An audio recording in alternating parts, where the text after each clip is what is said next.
Yeah, no, he's a different player now than he was, 2-3 years ago.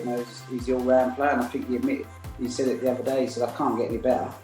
He said, "I just want to try and maintain this for as long as I can." And, I think that's where he's at the moment. He's got to be looking at maybe 60 to 70 ranking titles. So Neil's got the best technique out of anybody that's ever played the game.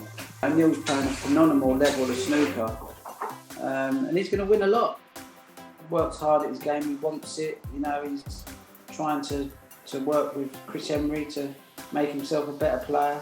This is a big time for Neil and Selby, because I think they've got 4 or 5 years, and then it's inevitable that they're going to taper off. So they're in their prime, so they want to make the most of these next 4 or 5 years, I think.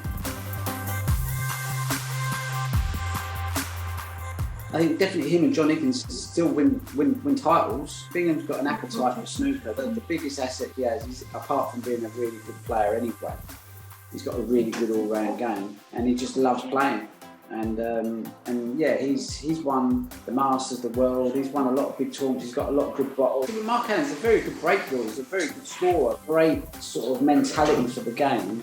Dogged player, he's sort of but can play.